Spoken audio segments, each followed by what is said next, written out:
जब जब अखिया लड़तावे बढ़ता बेचैनी रात भर रही जागल हम तो पागल खानी भईनी। अरे रानी सुनो ना, जब जब अखिया लड़तावे बढ़ता बेचैनी रात भर रही जागल हम तो पागल खानी भईनी।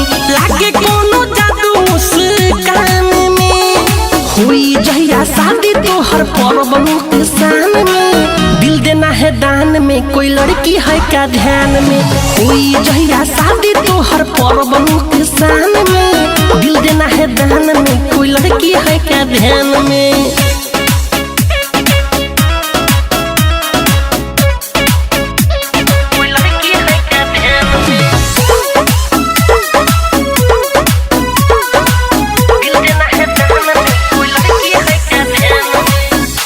जाला दिल होला जियल मुश्किल हो, लड़की ना बुझेली लड़का के फील हो। बड़ी गजल बा हाँ, टूट जाला दिल होला जियल मुश्किल हो, लड़की ना बुझेली लड़का के फील हो। फिर दवा नहीं मिलेला दुकान में हुई जहिया शादी तोहर परबनू के शान में। दिल देना है दान में कोई लड़की है क्या ध्यान में।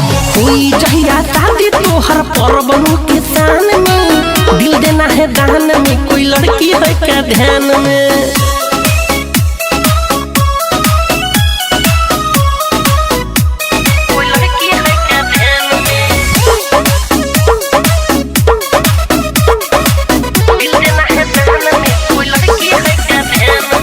रही ना दिल कोनो होई झमेला, मिठू मारसल कहीं चाठी के भाई अकेला। रही ना दिल कोनो होई झमेला, मिठू मारसल कहीं चाठी के भाई अकेला। सुन कमी नहीं कहा कोनो ज्ञान में, हुई जहिया शादी तोहर परबनू के शान में। दिल देना है दान में कोई लड़की है क्या ध्यान में। हुई जहिया शादी तोहर परबनू के शान में। दिल देना है दान में कोई लड़की है क्या ध्यान में। जब जब अखिया लड़तावे बढ़ता बेचैनी रात भर रही जागल हम तो पागल खानी भईनी। लागे कोनो जादू मुस्कान में हुई जहिया शादी तोहर परबनू के शान में। दिल देना है दान में कोई लड़की है क्या ध्यान में।